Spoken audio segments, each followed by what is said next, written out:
La noticia que queremos rescatar ahora es que formalizan a Ana María Pinochet, esposa del general en retiro Fuentealba, por lavado de dinero. Quedó con arraigo nacional. Más antecedentes, más información y ojo que vamos a estar conversando también con el diputado Leonardo Soto sobre este tema en la siguiente nota. Ponga atención. Una cantidad de dinero para su uso y beneficio personal ascendiente a la suma de 6 millones de pesos mensuales, ordenadas por el propio imputado mientras se desempeñó como comandante en jefe del ejército. Nueva comparecencia del ex general Juan Miguel Fuentealba ante la justicia. Mientras se escuchaba una extensa lista de imputaciones, hoy fue reformalizado por lavado de activos, mientras su esposa Ana María Pinochet fue formalizada por el mismo delito. Gastos de funcionamiento y mantención de la casa destinada al comandante jefe del ejército por 10 millones de pesos mensuales. Solo por nombrar algunos movimientos por los que se investiga al general en retiro, a él y a su esposa se les acusa de haberse apropiado y ocultado dineros destinados a gastos reservados del ejército entre 2010 y 2016, aumentando así su patrimonio. Precisar los cargos respecto al señor Fuentealba y formular cargos respecto de la señora Pinochet, ¿no?, en su calidad de coautora con su marido del delito de lavado de activos. El fiscal de la zona centro-norte cuestionó movimientos bancarios nacionales e internacionales de la pareja. También la compra de acciones, bienes raíces y autos de alta gama. Fue luego de eso el único momento en el que se pudo ver al excomandante en jefe al ser consultado si entendía el motivo por el que se le formalizaba. Hay una confusión de elementos y de situaciones en lo que ha formulado tremendamente grande. Pero de lo que habló, entendí lo que habló. Tras una audiencia que se extendió por más de 5 horas, el séptimo juzgado de garantía de Santiago decretó arraigo nacional y la obligación de fijar un domicilio para Ana María Pinochet. En tanto, Fuentealba mantuvo las cautelares de firma mensual y la prohibición de salir del país. Una comunicación de cargos por hechos que por fin sabemos qué es lo que quiere perseguir el Ministerio Público, pero para lo cual estamos preparados para enfrentar en un juicio que debe ser justo. Permíteme, la investigación que se va a contar en este momento rige plazo para reducir acusación para todos los efectos. Durante la próxima semana, el Ministerio Público presentará una acusación para llevar al matrimonio a juicio oral.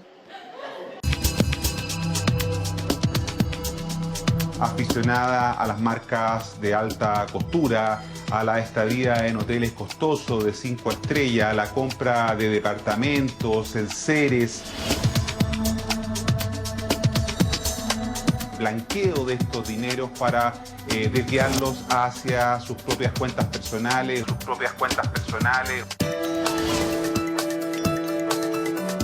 Una vergüenza de una magnitud inédita y debe ser investigado, clarificado y sancionado rigurosamente.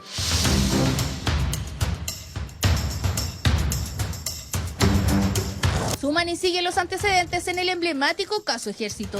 Por primera vez durante toda la investigación, el Consejo de Defensa del Estado interpuso una querella en contra de la esposa del ex general Juan Manuel Fuentealba, Anita María Pinochet Rivec, por su supuesta participación en el delito que mantiene a su esposo formalizado por lavado de activos. Según la querella presentada por el Consejo, Anita María podría haber participado de forma activa en el ocultamiento de las finanzas con el fin de disimular los ingresos obtenidos de forma irregular por parte de su esposo. Incluso habría realizado movimientos bancarios para evitar ser descubiertos y mantener el patrimonio de Fuentealba bajo perfil. La ampliación de la querella en contra de la cónyuge del general Fuentealba por eventual lavado de activos se justifica plenamente, dado que habría cumplido un rol colaborando para esconder estos dineros y hacer viable este fraude que se perpetró, reitero, en forma vergonzosa y que debe ser drásticamente sancionado.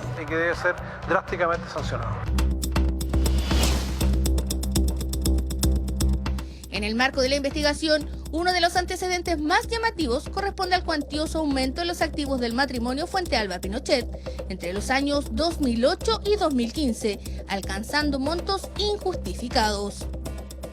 Expresa que en atención a los antecedentes vertidos es factible inferir que desde el año 2008 al 2015 los activos de Fuentealba se incrementaron en un 215,8%, es decir, 318.421.423 pesos aumenta a 1.005.849.670 pesos. En tanto, el matrimonio de Juan Miguel Fuentealba con Anita María Pinochet aumenta en un 281,7%, o sea, de 336.310.759 pesos a 1.280 y 3.706.189 pesos. Los ingresos formales totales de Juan Miguel Fuentealba Poblete entre los años 2008 y 2015, que alcanzan a 411.537.562 pesos, no guardan relación con su incremento patrimonial, y menos del patrimonio, ya que su cónyuge no registra ingresos formales que le permitan aportar a la sociedad conyugal. De acuerdo a la investigación penal, el Consejo de Defensa del Estado estaría mostrando que la esposa del general Fuentealba, Anita María Pinochet, habría ocultado, desviado y aprovechado en su beneficio personal los fondos provenientes de los gastos reservados que se le asignan a las altas autoridades públicas en nuestro país y en especial a los comandantes en jefe de las Fuerzas Armadas.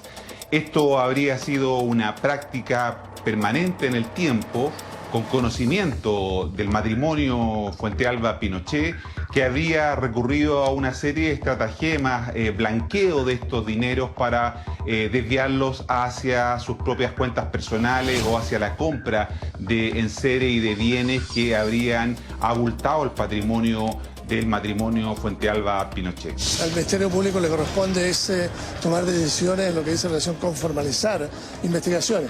Hoy por hoy es de público conocimiento que hemos llevado y estamos llevando adelante una investigación respecto a los hechos que involucran al general Fuentealba. Antes de asumir como comandante jefe tenía un patrimonio alrededor de 400 millones de pesos, luego que sale comandante jefe del ejército tiene un patrimonio de casi 1.500 millones de pesos, y esto obviamente con un sueldo de funcionario público que no le permitía ese incremento patrimonial.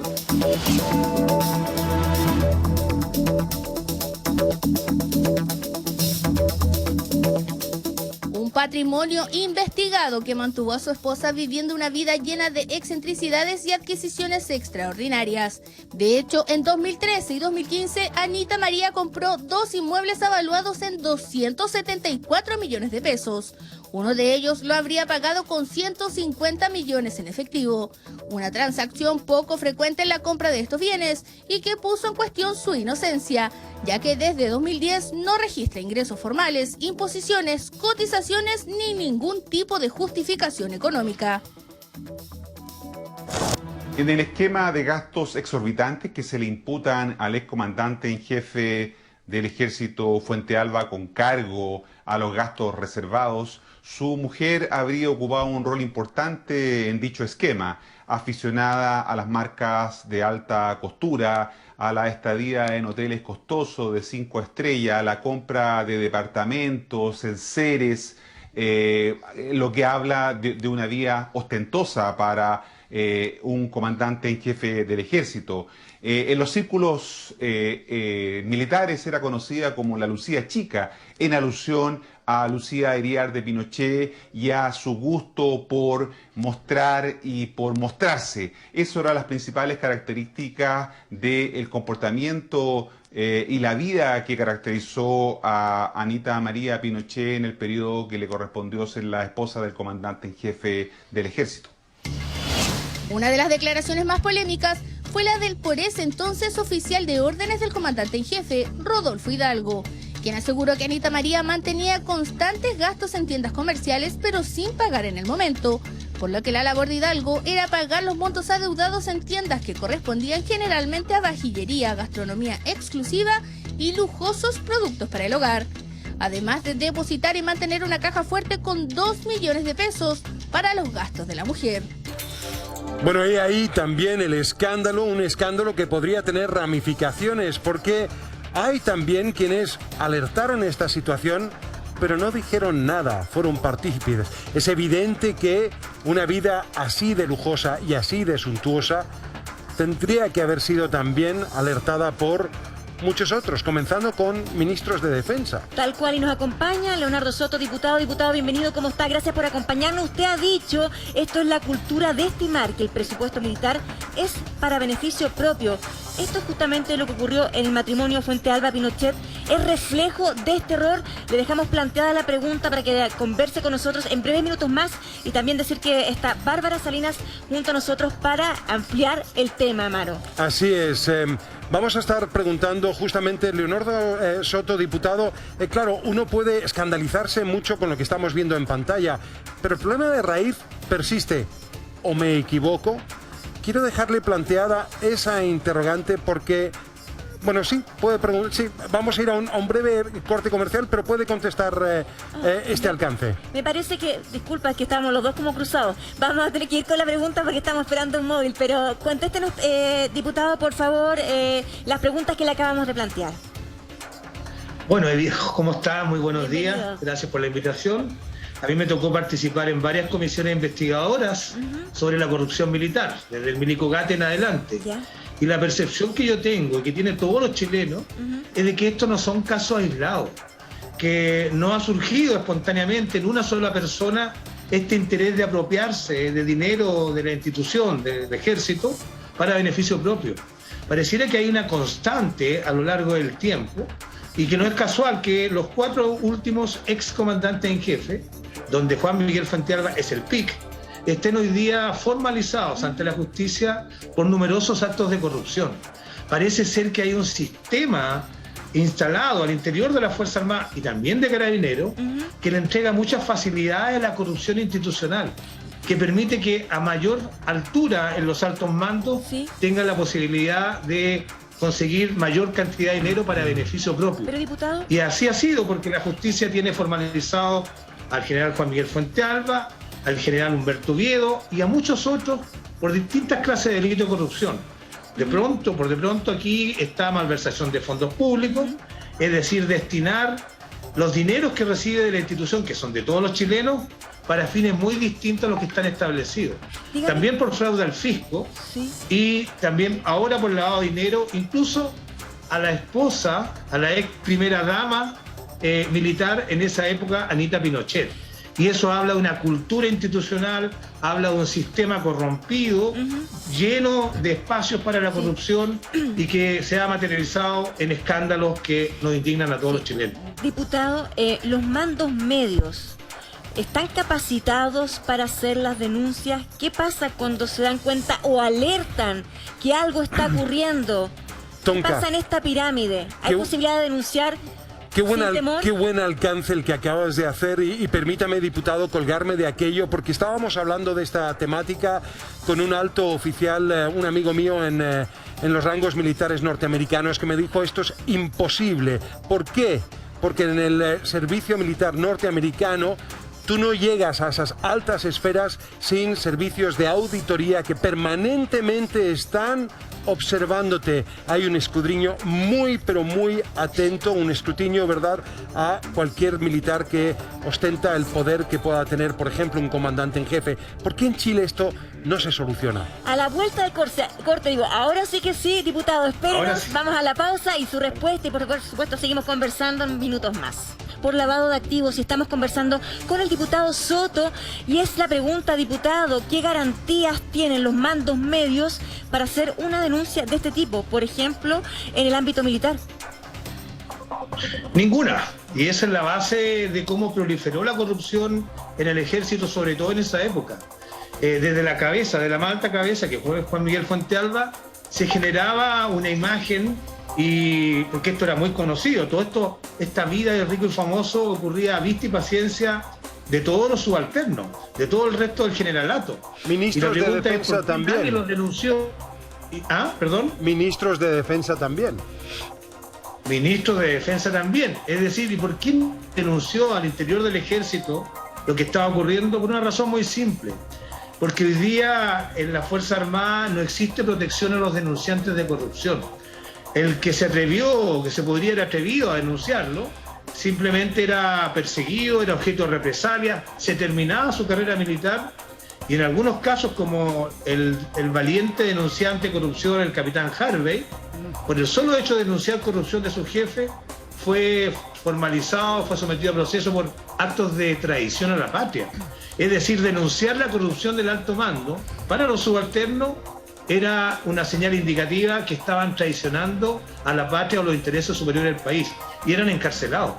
Consecuencia, se generó una estructura interna de complicidad y encubrimiento de los actos de corrupción y no existían organismos externos que pudieran efectivamente descubrirlo.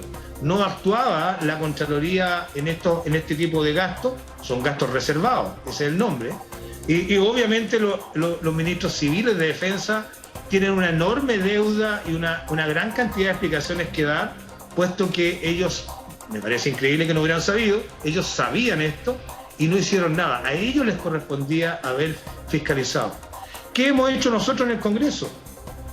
A partir de todo esto hecho, las comisiones investigadoras que les mencioné, nosotros promovimos junto a la diputada Marcela Hernando una nueva ley que proteja al denunciante de corrupción, que en las Fuerzas Armadas, que permita que hagan las denuncias no ante su superior, porque inmediatamente lo transmitían al comandante en jefe, sino que hagan las denuncias bajo reserva de identidad ante la Contraloría General de la República, que tiene que tener un canal especial de protección a los denunciantes de corrupción, a tono con las leyes que hay en otros países.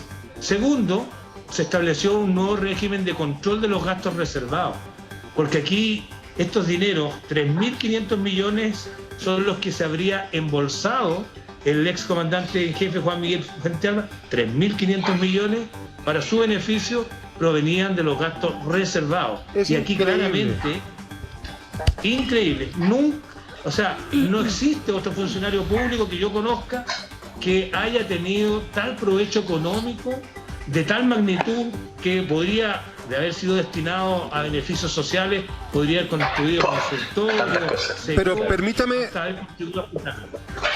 la pregunta, diputado. El descaro, porque usted ha mencionado que esto se ha dado ya de mayor a menor intensidad, con ya 4 comandantes en jefe. Ahora, el descaro de Fuentealba es extraordinario. ¿Lo es porque finalmente es torpe o porque sabe, verdad, que las repercusiones penales son nimias? Bueno, él no le tiene miedo a las represalias, porque evidentemente él tenía el poder absoluto y discrecional en las Fuerzas Armadas, en el Ejército. Nadie estaba por sobre él y él actuaba con una tranquilidad pasmosa. Y eso fue, creo yo, él creía que nunca iba a ser descubierto, porque aparentemente todos los excomandantes en jefe anteriores lo hacían. Pero él llegó a unos niveles de desenfreno en el gasto para fines propios, con una vida de lujo, de reyes. Él creo que formó una especie de realeza al interior del ejército, junto con su señora, que finalmente llamó mucho la atención a todo el mundo.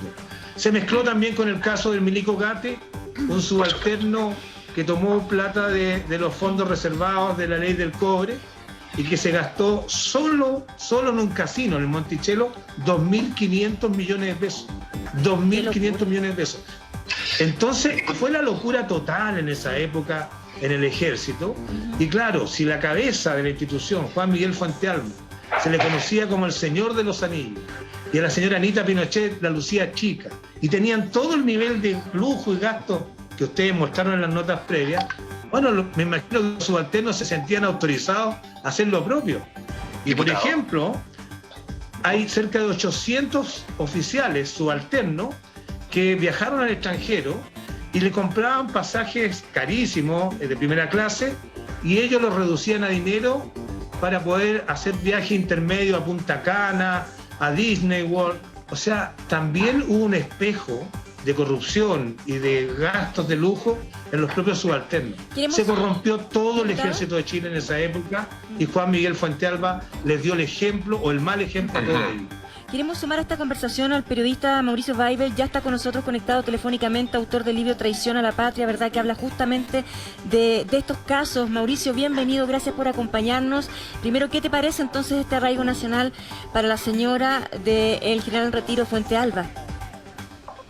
Bueno, me parece que es esperable. Estamos hablando, como decían ustedes en pantalla, de una investigación por lavado de activos y malversación de caudales públicos por 3.500 millones de pesos. Recordemos que las cifras son enormes, que entre Fuente Alba y su esposa tienen depósitos en sus cuentas corrientes por 7.800 millones de pesos. Estamos hablando de un funcionario público y de una mujer que no tenía un trabajo, ¿no? Que era la esposa del general. Por lo tanto, no había un origen probable de esa riqueza, ¿no? Estamos hablando de un general que compró una treintena de autos de lujo, autos de 60, 70 millones, y que podía comprarlos, por ejemplo, se compró un Porsche con la tarjeta de crédito, ¿no? De compras y recompras con sus propiedades. Y estamos hablando, por lo tanto, ahí de toda una trama que también va a impactar sobre el sistema bancario. ¿Por qué no se dieron las alertas? Si se dieron las alertas, ¿quién no las revisó? Son las grandes preguntas que aún quedan pendientes. A propósito de eso, tú hablas de la compra de autos, por eso es que se le decía que era el señor de los anillos, tengo entendido, por la marca Audi y la cantidad de autos que compraba. ¿Qué pasaba con el entorno? ¿A nadie le parecía extraño? ¿Nadie sospechó? ¿O tenían esas sospechas pero tenían que callar? Mira, cuando yo investigué esto, y probablemente el diputado Soto va a coincidir conmigo, la gente en defensa, las autoridades, incluso los asesores en defensa te decían, mira, acá en el Ministerio de Defensa nosotros los civiles hacemos como que mandamos y ellos los militares hacen como que obedecen. Pero en la práctica todo el mundo sabía que esto ocurría porque no solo era el general Fuente Alba, había también coroneles y otros altos oficiales que llegaban también en autos de lujo, en Porsche, en Audi. Y uno se pregunta cómo un funcionario público que gana, un coronel gana 2 millones, un general 3 millones, se va a comprar un Porsche, un Audi, en algunos casos 2, 3. Entonces claramente uno podía sospechar de esto. De buena forma podía sospechar, por ejemplo, que le estaban pagando del extranjero por información, y de mala forma podía sospechar de que había un fraude mayor, ¿no? Todo esto partió, como ustedes recordaban en pantalla, con la historia del Cabo Cruz, ¿no? Que es este cabo que apostó 2.400 millones de pesos él en el Casino Monticello, y su pareja apostó otros 400 millones de pesos. O sea, entre ambos apostaron 2.800 millones de pesos en el casino. Cuando nos llegó esta información, yo dudé que era cierta. Dime. No, Mauricio, no sabes lo que se agradece, además, lo que fue el rigor de tu investigación que perdura. Ahora estás en calidad de jefe justamente de esas investigaciones y otras más periodísticas en la red. Y preguntarte a ti por... la lupa está puesta en el comandante en jefe, en su señora, pero de buenas a primeras, aquí también hay altas figuras en el ámbito civil, político, que también son directa o indirectamente responsables. ¿Cómo lo ves tú? Esto es evidente, fue en flagrancia.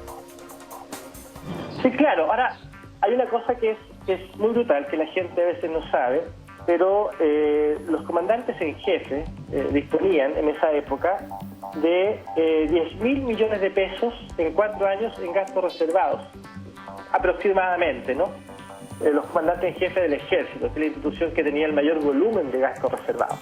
Ahora, imagínate que a cualquier funcionario público, por honesto que sea, yo le pase 10.000 millones de pesos y le diga, te lo entrego y no tienes que rendir cuenta. O sea, es un gran camino a la corrupción, porque lo que tenían que hacer era entregar una hoja de media página al contralor en que le decían, me lo gasté bien. Pero sin ningún comprobante.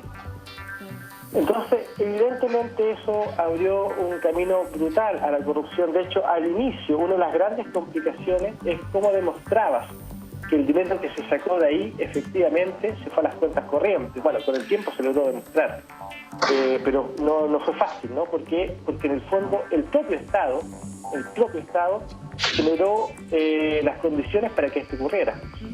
Mauricio, bueno, estamos conversando con el jefe de investigación de periodística de la red, Mauricio Weibel. Mauricio, de todas las compras de las que se ha hablado, viviendas en efectivo, el tema de los pasajes, comprando los más altos precios para luego hacer un desglose y utilizarlos con muchos otros pasajes de rango menor en precio, el tema de las compras, de los regalos para cumpleaños, para matrimonios, la casa, ¿cuál entre todos esos gastos para ti es el más llamativo? Pero me contestas a la vuelta de la pausa comercial. Vamos por unos minutos a auspiciadores.